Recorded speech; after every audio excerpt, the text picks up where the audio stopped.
I never thought love could announce itself in a whisper, especially not on an ordinary evening when the sky looked tired and the streetlights flickered like they were debating whether to stay awake. I was standing on my small balcony, watering a plant I kept forgetting the name of, when I heard it, soft, fragile, almost embarrassed by its own existence. I wish someone loved me like that. The voice came from next door, from the woman who lived alone in the apartment beside mine, the one I nodded to but never really spoke with, the one whose eyes always seemed to be searching for something just beyond reach. She wasn't talking to me. She was talking to the night, to the empty space where hope sometimes goes to hide. Below us, a couple laughed as they struggled with grocery bags, bumping shoulders, smiling in that careless way people smile when they don't realize how rare that feeling is. The neighbor, her name was Lena, I later learned, had been watching them too. Her hands rested on the railing like she was holding herself together, and in that moment, something in her voice cracked so quietly that most of the world would have missed it. But I didn't. Because I knew that sound. It's the sound people make when they've been strong for too long. I froze, unsure whether to pretend I hadn't heard, unsure whether stepping closer would be an invasion or an act of courage. My heart argued with my logic. Logic said stay silent, stay safe, stay distant. But my heart remembered all the nights I'd said similar things to no one at all. I cleared my throat softly, not wanting to startle her, and took one careful step closer to the thin wall that separated us, that ridiculous wall that had kept two lonely people strangers. They make it look easy, I said, my voice low, gentle, like I was afraid it might break too. Lena turned toward me, startled at first, then embarrassed, her cheeks flushing as if she'd been caught admitting a secret she wasn't supposed to share. I didn't think anyone could hear me, she whispered. I shrugged lightly, offering a small smile. Sometimes the quiet carries the loudest things. She laughed, a short, uncertain laugh, but it was real. And that laugh changed the air between us. She hesitated, then sighed, her shoulders dropping as if she'd finally allowed herself to rest. I watch people like that all the time, she admitted. Couples. Families. Even strangers holding hands. And I wonder what it feels like to be chosen. Every day. There was no self-pity in her tone, just honesty. Raw, unfiltered honesty. I leaned against the railing too, mirroring her without realizing it. I think, I said slowly, most people don't realize how much love they're standing inside until it's gone. Or until they've never had it at all. She looked at me then, really looked at me, as if she was seeing not just a neighbor, but a fellow survivor of quiet nights and unanswered wishes. The city hummed below us, but up there, time seemed to pause. She told me pieces of her story in fragments, relationships that almost worked, people who promised and disappeared, birthdays celebrated alone with candles she didn't bother lighting. I didn't interrupt. I didn't rush to fix anything. I just listened, because sometimes listening is the closest thing to love a person has ever known. When the night grew cooler, she wrapped her arms around herself, and without thinking, I offered her my jacket. She hesitated, then accepted, her fingers brushing mine for half a second longer than necessary. Electricity doesn't always strike loudly. Sometimes it hums. Thank you, she said, softer now. For stepping closer. I didn't realize until later how powerful that moment was. How one small step could rewrite the direction of two lives. As we stood there, wrapped in borrowed warmth and unspoken understanding, I felt something shift inside me, a realization that love doesn't always begin with fireworks or fate. Sometimes it begins with overhearing a wish, and choosing not to walk away.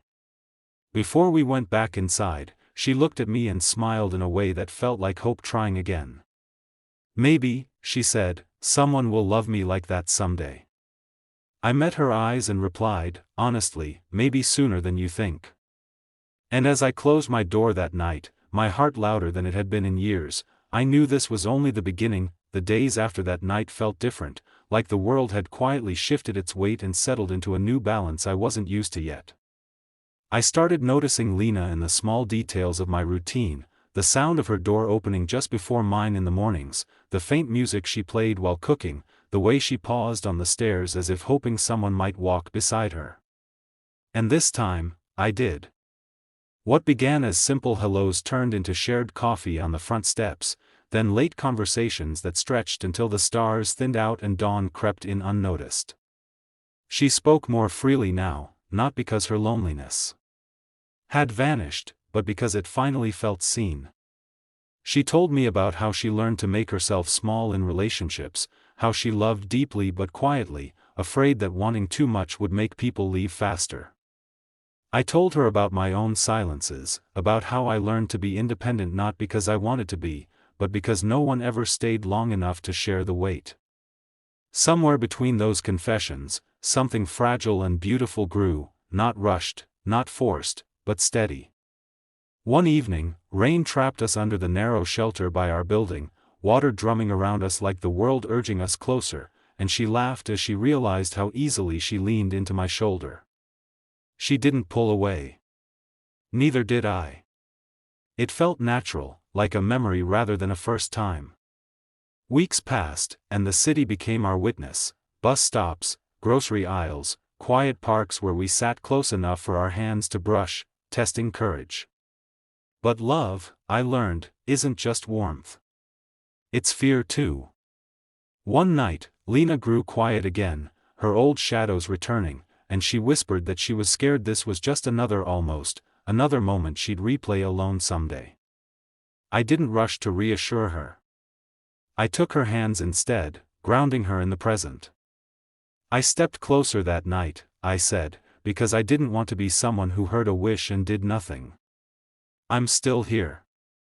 Not because I have to be, but because I choose to be. Her eyes filled with tears. She didn't fight this time. She told me no one had ever said that before. And that was when I understood love isn't about grand gestures, it's about staying when leaving would be easier. The night she finally let herself be held, she trembled like someone relearning safety, and I held her like something sacred, not to claim, not to fix, just to protect.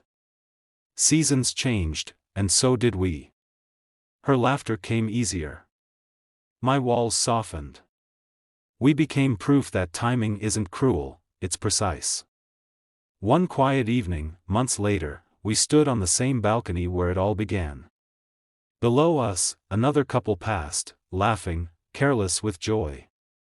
Lena leaned into me and whispered, not with longing this time, but certainty, "Someone does love me like that." I kissed her forehead, my voice steady with truth. And I'm not going anywhere. The world didn't explode. No dramatic music played. But in that stillness, two people who once whispered wishes into the dark finally felt heard. And if you're listening to this story right now, feeling that ache in your chest, remember, love doesn't always knock loudly. Sometimes it waits to see if you'll step closer. Subscribe to this channel, because stories like this aren't just fiction, they're reminders that even the quietest hearts deserve to be chosen. Love didn't arrive like a celebration, it arrived like peace, the kind that settles into your bones so quietly you only notice it when the old ache disappears. Months after Lena first whispered her wish into the night, our lives had woven together in ways neither of us rushed but both of us chose every single day. Mornings began with shared silence that felt warm instead of empty, coffee cups side by side on the counter, her humming softly while I watched her like someone afraid a beautiful dream might end if he blinked too long. She no longer apologized for needing reassurance, and I no longer pretended I didn't need it too. We learned each other's fears the way people learn sacred prayers, carefully, respectfully, never spoken carelessly. One evening, as we sat on the living room floor surrounded by half-unpacked boxes from her slowly moving into my space, she grew quiet again, not from doubt this time, but from reflection. She told me she used to believe love was something you had to earn by suffering, that if it didn't hurt, it wasn't real. I held her hands and realized how many people walk through life carrying wounds they call standards. Love shouldn't feel like survival, I said. It should feel like home. She cried then, not from sadness, but from release, the kind that comes when an old belief finally loosens its grip. The balcony where it all began became our favorite place, not because it was special, but because it reminded us how small moments can change everything. On the anniversary of that night, I stood there with her under the same tired sky, the city glowing below, and she leaned her head on my chest like it had always belonged there. I used to whisper wishes, she said softly. Now I say thank you. I didn't give her promises that sounded like poetry, I gave her something better: consistency, presence, truth. And in return, she gave me something I didn't know I was missing: the courage to believe that love doesn't always leave. That sometimes, it stays. If you're listening to this story right now, maybe you're standing on your own balcony, whispering something you hope no one hears. But hear this: your longing doesn't make you weak.